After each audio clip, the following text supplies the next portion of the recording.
Bienvenidos todas y todos los bailarers al B-Podcast, el podcast del Barcelona International Dance Exchange, BIDE. Empezamos ahora nuestro episodio número 14. Hoy vamos a entrevistar a Valeria Cosi de Florencia, cofundadora y directora de la agencia TINA Performing Arts, con sede en Madrid, Barcelona y Berlín, que desarrolla y realiza consultoría y gestión de proyectos de artes escénicas. Valeria es ex bailarina e intérprete, es licenciada por la Codarts Rotterdam Dance Academy y tiene un máster en gestión cultural de las artes escénicas por la Universidad Complutense de Madrid. En la última década se dedicó a la gestión, curaduría y producción de artes escénicas, se trasladó y vivió en distintos países de Europa como Italia, Holanda y España. En cada uno de estos países, Valeria ha estado trabajando, tejiendo y creando proyectos para apoyar las artes escénicas y artistas como Ace Container, Atevisi de la Danza, Sharing Training. En Florencia fue directora artística del intensivo coreográfico de verano Open Florence. Ha trabajado también como fotógrafa de danza para Codarts Hogeschool von Kunsten y para Danceworks Rotterdam's André Gingras. Bienvenida al B-Podcast, Valeria Cosi. Hola, buenas, ¿cómo estáis? Muy bien, Valeria, contentísimo de tenerte con nosotras. Nosotros con Valeria nos conocemos hace muchos años ya. No solamente compartimos una larga relación profesional con BIDE, sino que somos grandes amigos. Y nosotros siempre, Vale, empezamos preguntándoles un poco a nuestros invitados a los podcasts acerca de el por qué están en este maravilloso mundo de las artes escénicas. Entonces, queríamos un poco, para la gente que no te conoce, preguntarte dónde empezó todo esto, ¿no? Y a partir de ahí, consultarte cómo fue el haber empezado a estudiar danza en Rotterdam y luego de tu carrera como bailarina coreógrafa, la gestión cultural en Madrid. ¿Cómo fue un poco tu formación y cómo fueron este cambio de pasar de Florencia a Rotterdam y de Rotterdam a Madrid, ¿no? 3 lugares totalmente distintos. Bueno, sinceramente creo que es porque no sé hacer otra cosa. Yo tengo siempre un recuerdo muy claro de pequeña en que mi madre durante una comida me preguntó qué era lo que quería hacer de mayor. Y me acuerdo que en ese momento en Italia, los sábados, en la tele, se transmitía un programa que se llamaba Maratona de Danza. Y yo lo veía todos los sábados, o sea, me quedaba ahí 2 horas pegada a la tele viendo ballets todo el rato. Y justo en ese momento, bueno, ese es el recuerdo que tengo yo, igual no fue exactamente así, pero creo que lo que pasó es que estábamos comiendo, mi madre me hace esa pregunta y yo le contesto eso. Creo que tenía como 3 años y medio y es cuando, bueno, empecé mi curso de danza. A partir de ahí, pues nada, yo nunca dejé. Hubo varios intentos por parte de mi familia de disuadirme, pero no fue posible. Seguramente en muchos años tenía la ilusión y la gana de convertirme en la bailarina clásica, pero bueno, pues los años pasan y te das cuenta que realmente eso no puede ser por varias razones. Entonces eso se transformó en danza contemporánea, empecé a estudiar, bueno, y nada, llegué a Rotterdam, tenía 19 años. Me fui a la audición que hacían cada año en Italia y de repente, pues nada, yo con mucha tranquilidad porque ya tenía mi futuro planeado en la universidad, empezar el curso como profesora de danza, o sea, tenía realmente toda otra cosa planteada porque ya, bueno, 19 años, ya estás vieja, ya no puedes ser bailarina, eso te decían, ¿no? Y nada, pues voy y me eligen y me voy a Rotterdam, me paso ahí los 4 años en la academia, que no han sido fáciles, como para muchos probablemente. Bueno, se demanda mucho y claro, de repente te encuentras en un entorno que igual no era lo que te habías imaginado, etc. Pero bueno, fueron años de mucho aprendizaje, de construir una familia de amigos que todavía existe. Y de allí con ellos empezar a generar los primeros proyectos de gestión. El primer proyecto fue Ace Container, que era una asociación que tenía la intención de aunar todos esos artistas y científicos extranjeros que se habían formado en instituciones holandesas y era para generar una plataforma de intercambio y de creación multidisciplinar. Ese Stichting asociación se mantuvo activa y funcionante hasta hace pocos años. Aunque bueno, igual yo entraba y salía, o en realidad he estado presente solo los primeros años. Pero esos años me sirvieron para desarrollar mis primeros trabajos como coreógrafa y experimentar mi parte creativa, ¿no? Mientras todavía seguía buscando mi lugar como intérprete, que no acababa de cuajar. En un momento, bueno, la vida me llevó de vuelta a Florencia unos años, ahí dando clases, y ahí es donde se fundó y se montó Open Florence, que fue un proyecto muy bonito que desarrollé junto con mis compañeros Giacomo de la Marina, Raquel Pisardi en un primer momento, luego se sumó María Eugenia de Mello. Y fue una experiencia muy bonita que supuso mucho trabajo y esfuerzo por parte de todos, y duró unos 5 años hasta que pues se agotó un poco la capacidad de todos de sostener un proyecto tan grande sin apoyo real de instituciones en ese momento. Pero fue a raíz de este proyecto que entendí que mi camino quizás era más en la gestión cultural. Ahí mi llegada a Madrid por motivos personales, y en esa búsqueda pues acabé en el máster de gestión cultural. De ahí muchas prácticas en diferentes instituciones, la Compañía Nacional de Danza, en el Centro de Danza Canal, cuando estaba dirigido por Natalia Álvarez, en la Frankfurt Dresden Dance Company con Jacopo Godani, y luego también en realidades más pequeñas como Cuadernos Escénicos de Tenerife. Esto me ha permitido conocer mucho y de muy cerca todo el entorno, buena parte del entorno en España, pero también de fuera, ¿no? Y obviamente en todo esto no hay que olvidarse todo lo que ha pasado en los años en Bide, todas las personas con que me he cruzado, ¿no? en nuestros encuentros, y que eso obviamente también ha favorecido el lugar donde en este momento estoy. Y podría seguir y luego seguiremos seguro. No, claro, abriste varias puertas, y una de ellas tiene que ver con este tránsito, ¿no? de ser bailarina y coreógrafa hacia la gestión cultural. ¿Qué fue un poco lo que motivó este cambio, ¿no? de realmente aparcar la parte escénica? Porque realmente no la dejaste, sino que está ahí aparcada. Ya lo hemos hablado, de hecho, acerca de eso ayer, ¿no? Sí. Pero ¿qué sentís que fue o cuál fue el driving force detrás de este aparcar la escena y volcarte, como te volcaste de manera absolutamente total hacia la gestión cultural y facilitar espacios como el Open Florence, que después te voy a preguntar acerca de él también? Fueron varios elementos. De hecho, a esta pregunta siempre me cuesta un poco responder porque realmente no sé cuál es y si hay un único elemento. Yo tengo un recuerdo muy claro de una audición que estaba haciendo para una compañía muy conocida, que no voy aquí a nombrar porque tampoco es relevante, pero donde me di cuenta que el sistema de audiciones en ese momento, que hablamos del 2004, 2005, o sea que ya hace muchos años, era un sistema, que quizás todavía lo es, porque ahora ya no lo controlo mucho como intérprete, pero era como muy agotador. Entonces recuerdo, llevaba ya un tiempo de viajes los fines de semana, de gastarme dinero, de hacer esfuerzo de, trabajar en un catering por las noches en Rotterdam hasta las tantas para poderme pagar el fin de semana que tenía que ir a una audición para buscarme el trabajo, ¿no? Y mientras, pues el esfuerzo de mantenerte en forma para poder sostener esas audiciones. Todos los bailarines seguramente se reconocen en esta situación. Llegué a esa audición y estábamos, no sé cuántas, yo creo que más de 3.000 personas en la cola. Empiezan a pasarnos en grupo de 50 y nos pasan a una clase, a un aula de tamaño regular. Y teníamos 15 minutos. En esos 15 minutos teníamos que hacer una diagonal de pique pirouette, una diagonal de impro y una diagonal de una pequeña combinación que nos habían enseñado allí. Entra el director artístico y dice que tiene muy claro que quiere una bailarina con experiencia clásica rubia, un chico con facetas asiáticas y otro perfil. O sea, tenía muy claro el perfil que estaban buscando, pero no se habían preocupado de hacer una selección anterior.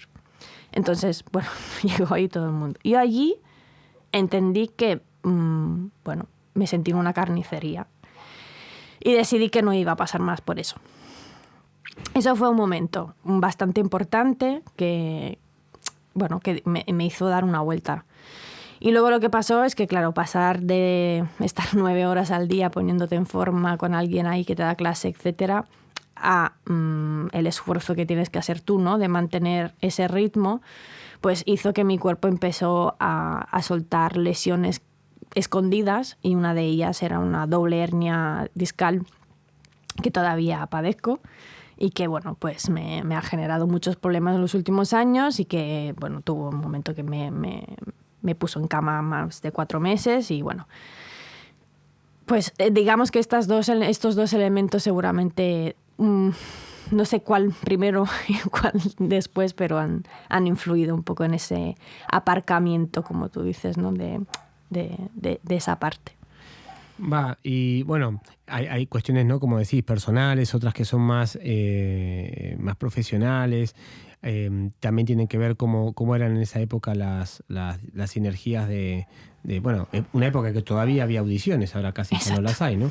Pero eran, como decís vos, muy con un clima de competencia y unas maneras que son bastante discutibles y bastante criticables. Pero una de las cosas que emergió en esos momentos fue el Open Florence, del cual nombraste algo hace un ratito, y te queríamos preguntar, ¿no?, ¿cómo fue tu experiencia como directora de esa plataforma? Nombraste, ¿no?, las dificultades que tuvo para ustedes el tema de no tener los apoyos que hubiese necesitado este proyecto, pero también qué momentos recordás, porque yo sé que hubo momentos muy bonitos también que viviste con el Open Florence, y contanos un poquito de esa experiencia. Bueno, el Open Florence nació desde la necesidad mía, Giacomo, de Raquel, de devolver algo a nuestro país. Italia es un país que genera muchísimos artistas de la danza, muchos intérpretes buenos, y hay muchísimos creadores con mucho talento. Lo que pasa es que no hay un sistema que le sostenga. También en Italia lo que falta era algo que hacía de bisagra entre el momento de estudiar, de llegar al momento, ¿no?, de, bueno, ya tengo una formación importante, a poderme conectar con un entorno profesional. Si no tengo la posibilidad de salir fuera, realmente no tengo muchas posibilidades para dar ese salto. Hay muchos cursos profesionales, compañías jóvenes, etcétera, pero que nunca llegan realmente a generar algo. Y sobre todo lo que carecía y sigue careciendo es un intercambio real con artistas internacionales. La idea de Open era esto, ¿no?, devolver las conexiones que habíamos generado en nuestros años en Holanda y en Inglaterra, y devolverlo. Entonces la idea era generar un encuentro donde había coreógrafos que habían tenido ya una trayectoria importante como bailarines, que estaban empezando su carrera coreográfica, por lo tanto, en ese sentido eran emergentes, que necesitaban un espacio para poder crear con un número suficiente de bailarines. Y por otro lado, tener bailarines recién formados, recién salidos de academias o conservatorios, o que justo tenían 1 o 2 años de experiencia profesionales, que necesitaban también conectar con potenciales coreógrafos que le pudiesen dar trabajo. Eso era un poco el encuentro que se generaba. Entonces, al final eran 4 residencias grandes, o sea, había 4 coreógrafos o coreógrafas que tenían entre 12 y 15 días un espacio con un máximo de 10 bailarines donde podían explorar su creatividad. Tenían total libertad de hacer y generar algo con lo que tenían allí. Bueno, eso fue muy bonito, pero necesitaba mucha atención, mucha demanda, mucha preparación, mucha infraestructura. Lo que siempre hemos encontrado dificultad era encontrar la infraestructura suficiente para coger eso. Porque la parte económica más o menos se podía solventar, bueno, de alguna manera se podía llegar a ello, pero la infraestructura era lo que lo que faltaba.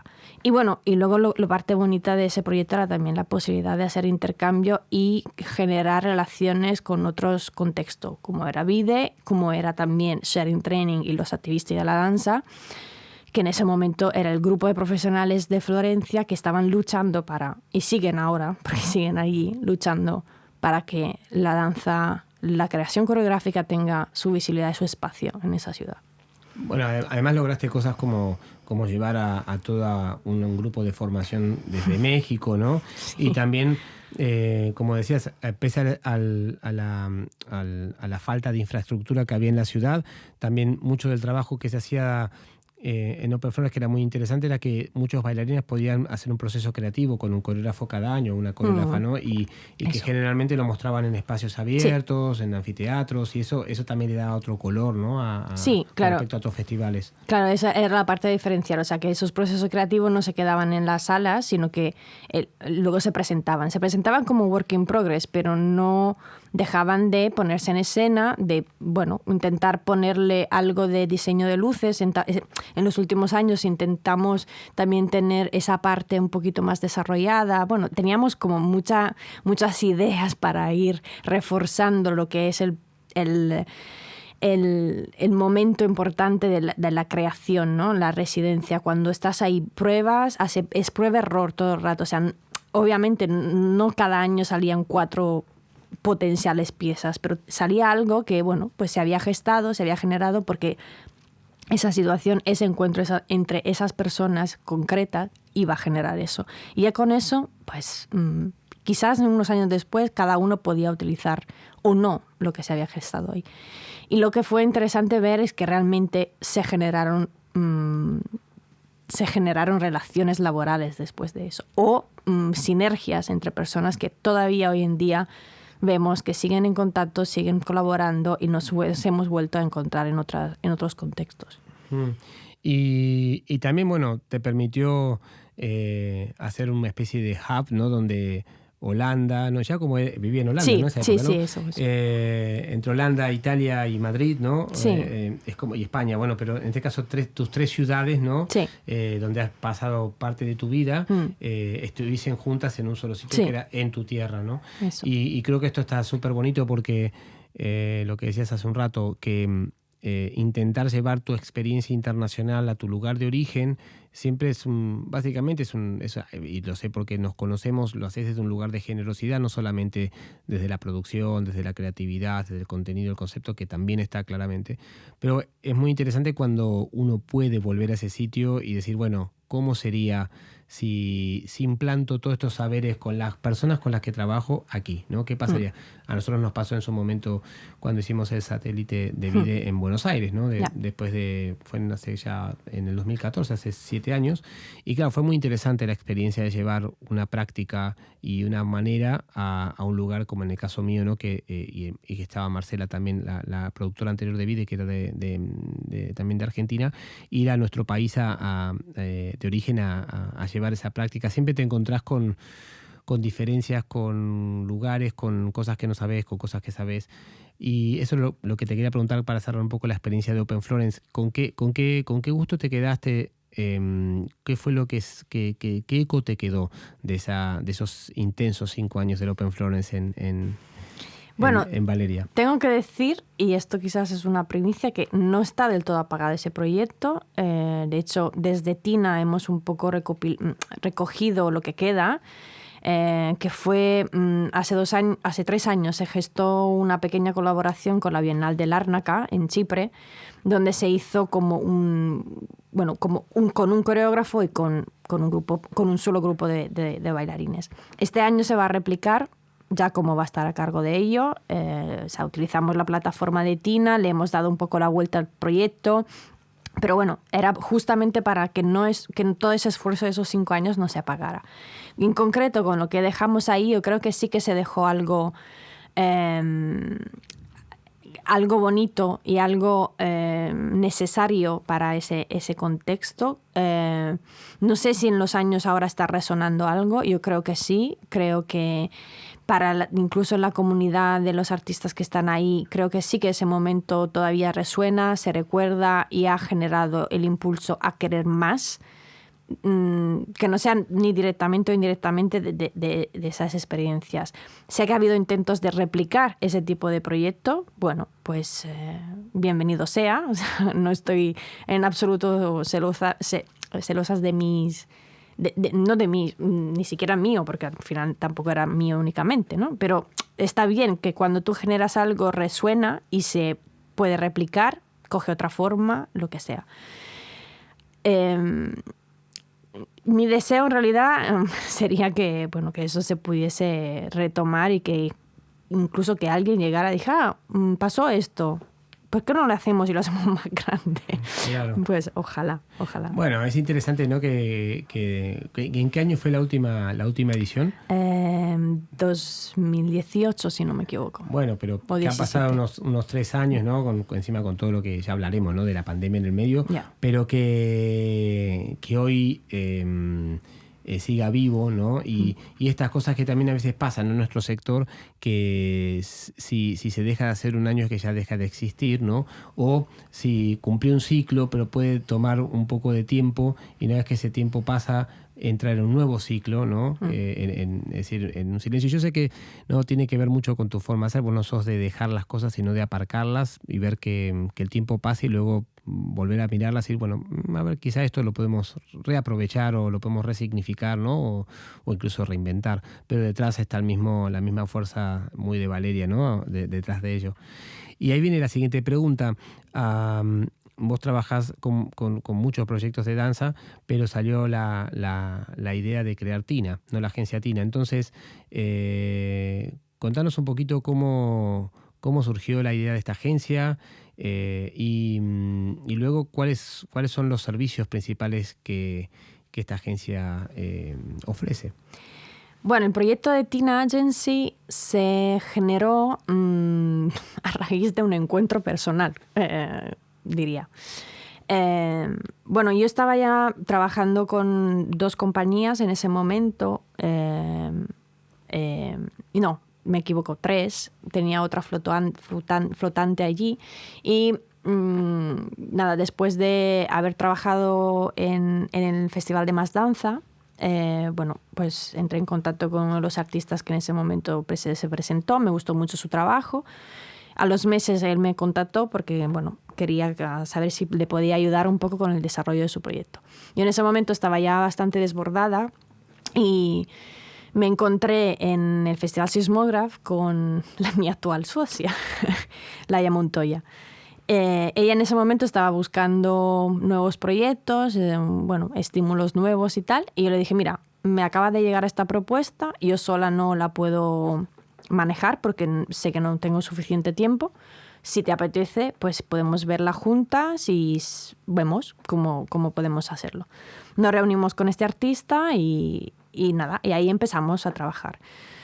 Llegó el estreno de esta primera producción, nos encontramos en Berlín y nada, vimos que la manera de trabajar realmente era muy similar, funcionábamos muy bien, no obstante nos conocíamos muy poco.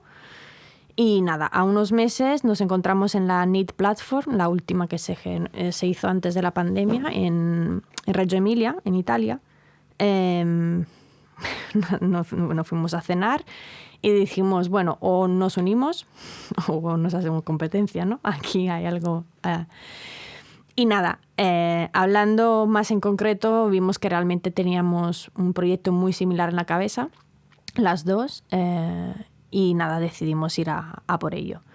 Unos meses después nos reunimos, tuvimos 3 días de residencia de pensamiento en el Graner. Nos acogió Elena Carmona en ese momento y fue o sea, muy agradecida de ese tiempo porque realmente fueron 4 días dedicados solo a dibujar el proyecto, escribirlo, ponerlo en papel, buscar el nombre salió y nada, y decidimos ir a por ello. 2 meses después llegó la pandemia. Y claro, nos entró obviamente el miedo de decir, bueno, pues este proyecto no va a arrancar nunca porque el sector se va a encontrar muy tocado y nosotras pues no vamos a encontrar la manera de entrar en el mercado. Pues nada, nos dimos cuenta que no era eso el caso. De hecho, se reforzaron mucho los proyectos durante la pandemia. Todos los proyectos artísticos que estábamos gestionando, y cuando hablo de proyectos artísticos hablo de compañías, de artistas que tienen una trayectoria o no, pero tienen un discurso artístico muy claro y que vemos que tienen una capacidad a largo plazo de ser sostenibles, de generar estructura, de generar un proyecto artístico que pueda durar. Eso es algo que para nosotras es fundamental, viniendo un poco también a lo que me preguntas de qué tipo de servicios y cómo estructuramos el trabajo. Los proyectos se encontraron reforzados y decidimos apostar para dibujar nuestra imagen, nuestra página web y empezamos con ello a finales de 2020. Y en marzo de 2020 se publica nuestra web, digamos que eso podemos indicarlo como el momento real de existencia, pero el proyecto realmente lleva funcionando ya hace 2 años. Al lado del seguimiento, llamámoslos management, llamámoslos acompañamiento de las compañías, generamos también otro tipo de servicios. Uno de ellos son consultorías que se desarrollan en un tiempo más determinado y que nos solemos ofrecer a esos artistas que se ponen en contacto con nosotras porque piensan que están buscando una cosa en concreto y luego resulta que en realidad antes de llegar a esa cosa concreta, que muchas veces es la distribución, hay otros pasos que dar. Entonces les ayudamos a llegar a ese momento, a revisitar todo el proyecto, desde todos los elementos necesarios que tienen que estar, y les hacemos una parte intensiva de revisión, de trabajo conjunto, y luego hay una parte más alargada en el tiempo de seguimientos, de feedback, de acompañamiento. Pero al lado de esto también desarrollamos proyectos nuestros. Uno de ellos, como decía, es esta colaboración con la Bienal de Larnaca.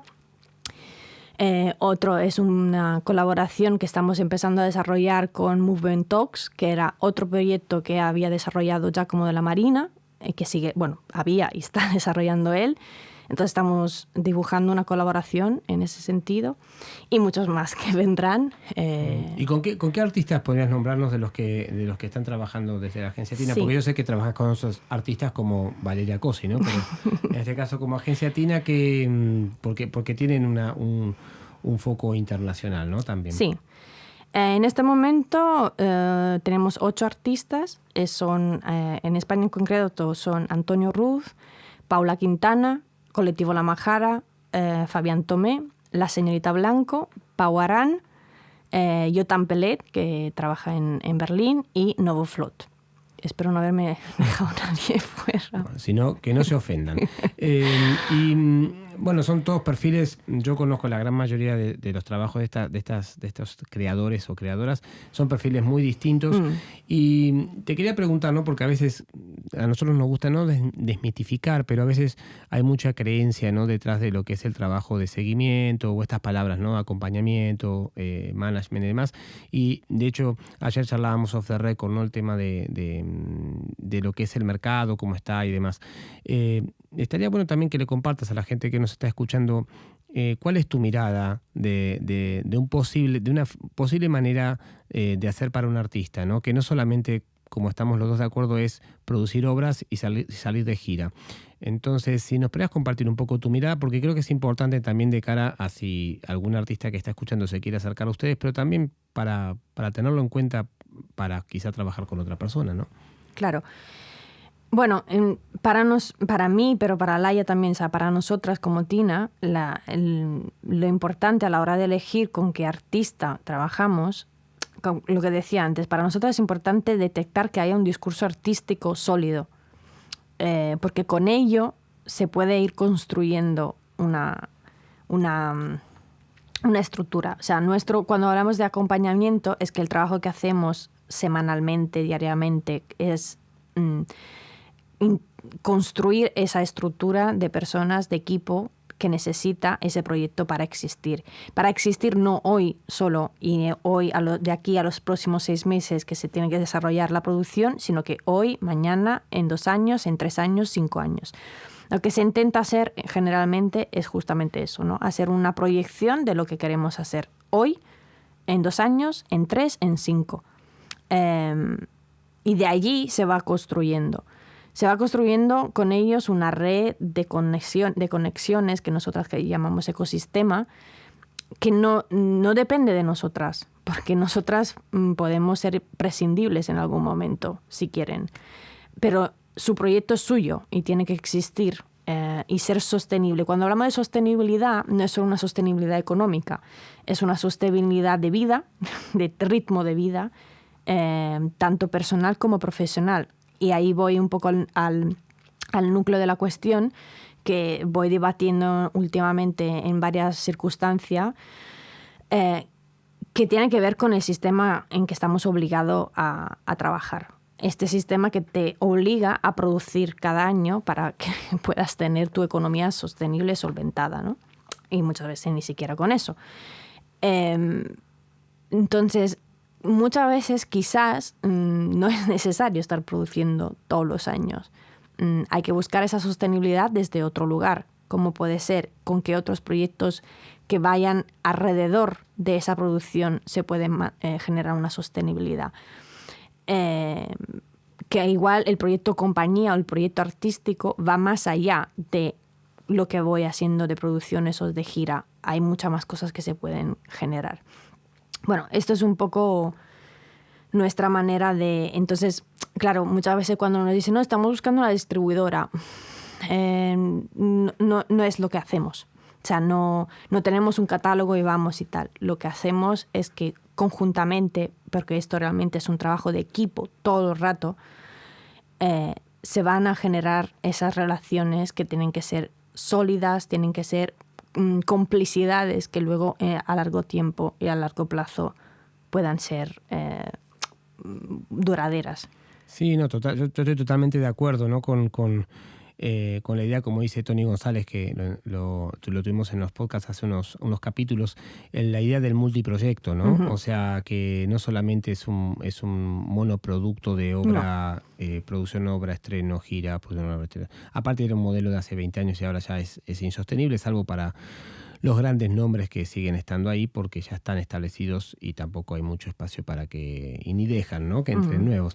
Nombrabas también, bueno, nombraste Berlín, ¿no? Nombramos los países de Holanda, de Italia y de España.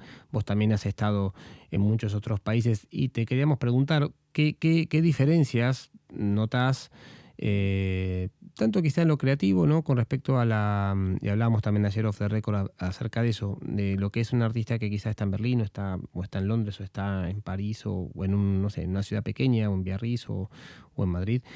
Y cómo son esos tejidos creativos y cómo son también los espacios donde esos tejidos, vos hablabas de ecosistema, que es algo que yo también estoy muy de acuerdo, esos ecosistemas donde esos tejidos creativos se están desarrollando, porque no son para nada iguales.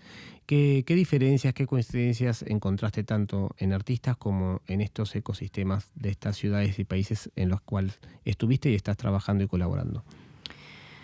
Bueno, no descubro nada nuevo cuando digo que obviamente, o sea, vamos a ver, muchas veces se habla de esto en términos de internacionalización o de tal. Yo creo que hoy en día, no sé, esto realmente es mi opinión personal, pero la internacionalización en un contexto como el de hoy, europeo, no sé, casi me parece que se queda pequeño. Creo que tenemos que mirar un poquito más allá ya, ¿no? Como creo que hemos roto varias fronteras, o por lo menos yo, quizás por la experiencia que he tenido desde los 19 años, pasando por muchos países, el momento de internacionalización es como, no sé, yo me siento europea, por lo tanto, si lo tengo que contemplar de esa manera, quizás tengo que mirar a otros continentes.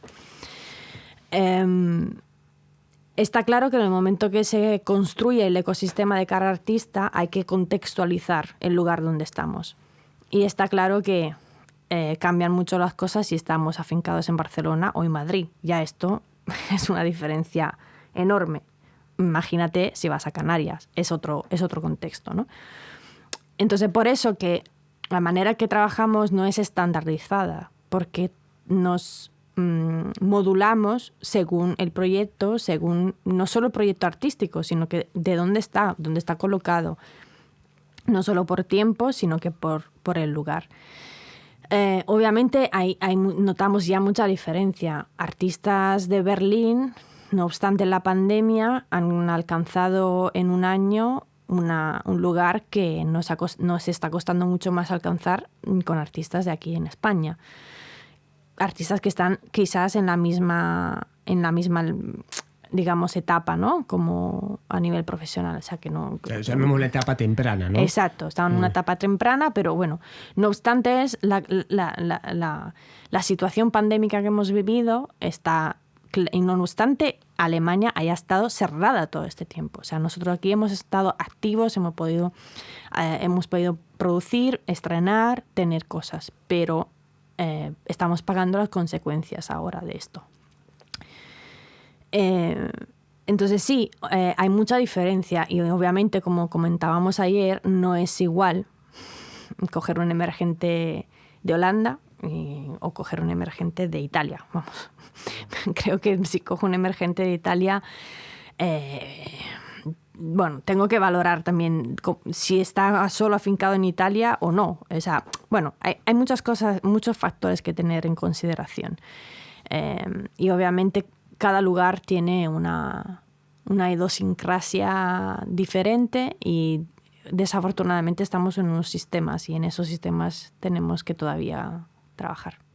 Bueno, estás nombrando algo muy, muy importante, que era lo siguiente que te quería preguntar, porque a veces existe la creencia, ¿no?, de que todo tiene que ver con los fondos con los que cuenta cada país y no va por ahí. Yo creo que acabas de decir algo, ¿no?, que tiene que ver con los sistemas que van más allá de los recursos con los que cada país, ciudad o ayuntamiento o provincia cuenten.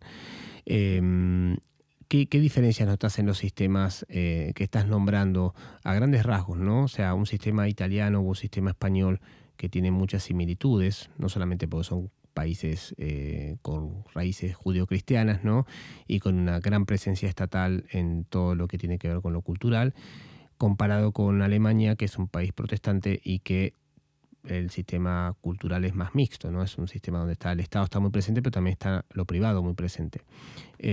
¿Cómo ves esos sistemas o cómo los observas?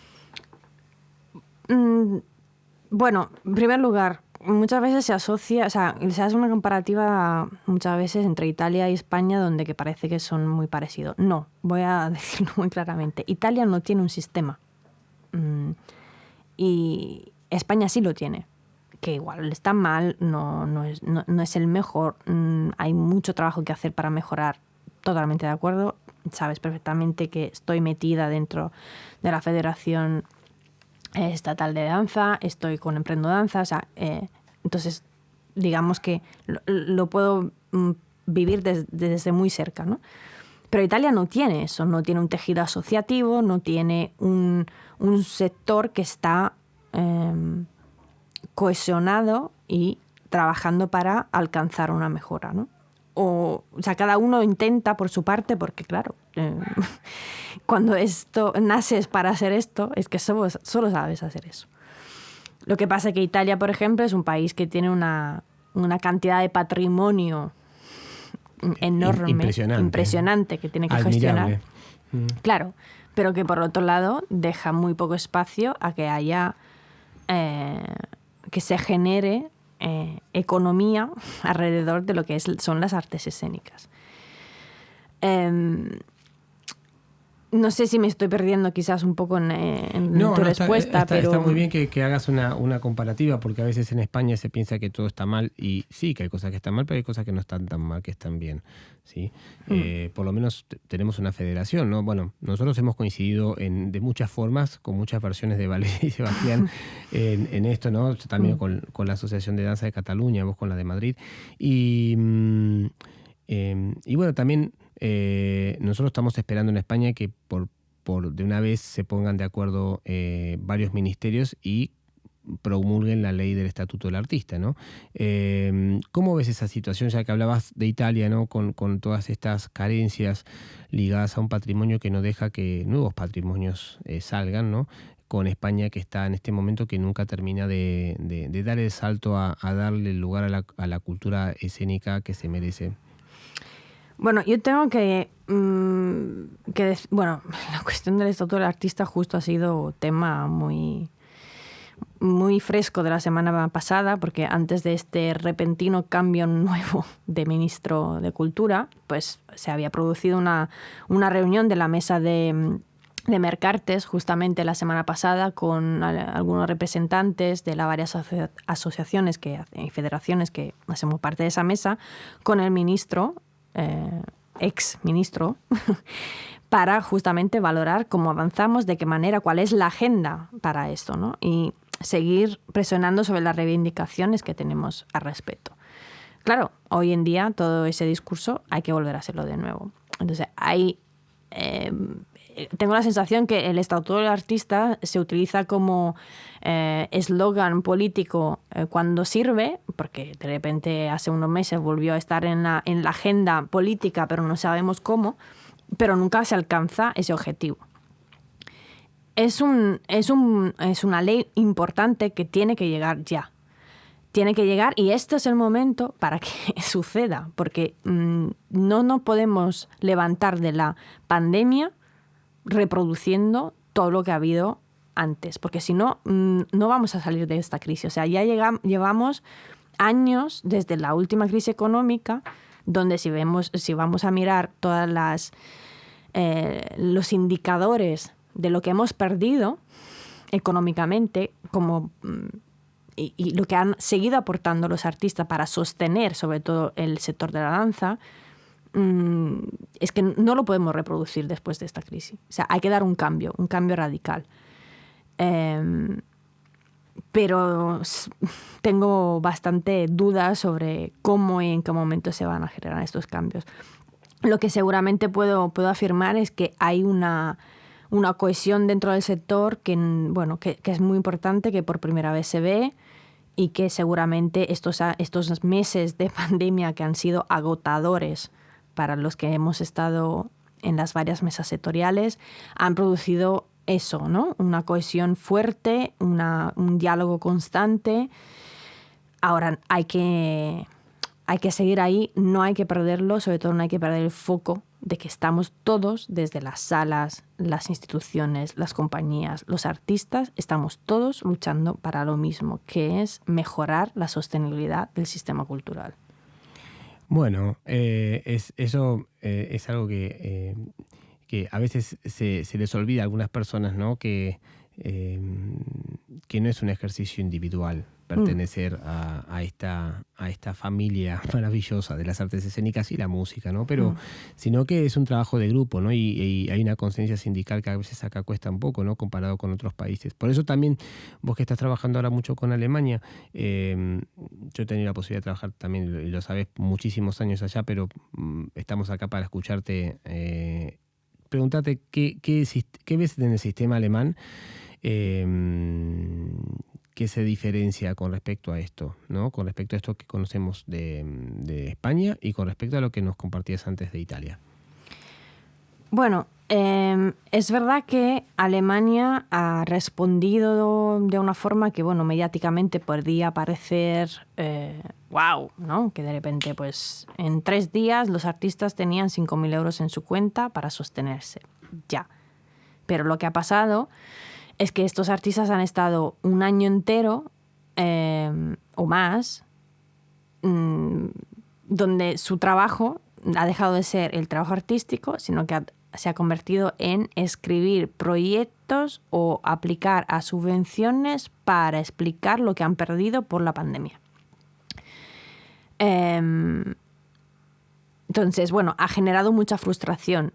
Recién se abren los teatros, esto ha pasado el mes de junio, se vuelven ahora a tener festivales, se vuelve a compartir la escena y era algo realmente que había llegado a ser una necesidad incluso para la sanidad mental, me atrevo a decir. Bueno, la cultura de ellos es ir al teatro mucho, no solamente ir a ver danza, ¿no? Exacto. Claramente.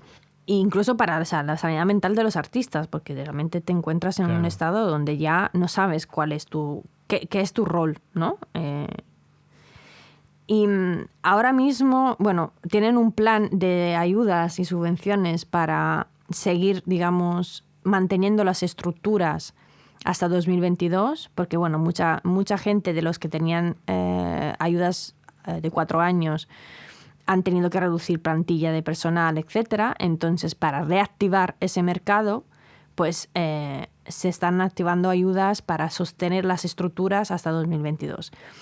La gran diferencia con España es justamente eso. La mayoría de las ayudas están enfocadas a la estructura.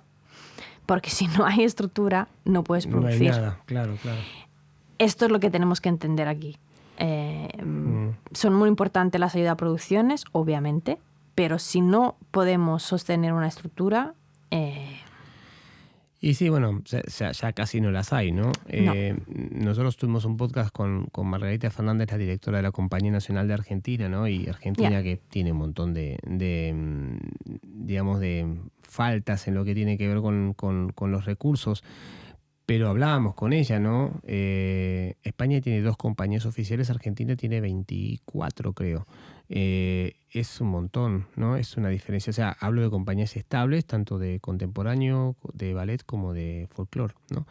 Entonces eso, bueno, no solamente porque las estructuras oficiales sean necesarias, sino porque eso genera tejido alrededor, ¿no? O sea, técnicos, músicos, vestuaristas, etcétera. Pero yo creo que también lo que es interesante es que quizá mi experiencia en otros países, y lo hago muy cortito, es que quizá no está este ejercicio de tener que explicarse de cero cada vez, seas quien seas, ¿no? Y eso es un poco lo que me parece pasa mucho, bueno, parece no, creo que pasa en España, ¿no? Que es, seas quien seas, tengas el recorrido que tengas, hay un ejercicio del explicarse una y otra vez. Y después en el sector, que también nuestro sector es lo que es, ¿no? Que tampoco, digamos, nosotros dos somos de los que no estamos quejándonos, sino como demuestran tus palabras, haciendo cosas para que las cosas mejoren, no haciendo acciones, no solamente quedándose en el panfleto. Y también quizá, eso es lo que te hay que preguntar, que ya un poco contestaste, pero hay un cambio de dinámica, incluso previo a la pandemia, de cómo nos estamos relacionando en el sector de la danza con el resto de los sectores escénicos, que no son pocos, ¿no? Y que ahora hay un poco más de solidez en un discurso común. Sí, yo creo que hay más solidez e incluso creo que hay algunas instituciones que están empezando a entender que ya trabajamos todos a una y que no es una lucha del sector contra las instituciones. Hay algunas que se resisten, tengo algunas muy cerca en mi territorio, pero hay otras que sí que han entendido que se va más allá de allí, ¿no? Claro. Y que si no nos sentamos todos en esas mesas con el mismo objetivo, que al final es lo mismo para todos, simplemente que, claro, el sector te dice qué tipo de necesidades tiene.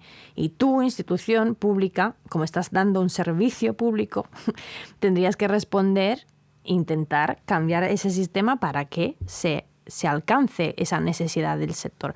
También porque es un sector que es en continuo cambio. O sea, las artes escénicas son artes vivas, y la música, y el teatro, entonces cambian todo el rato, evolucionan, porque evolucionan con lo que es la evolución cultural de la sociedad, de la necesidad de las relaciones sociales, ¿no?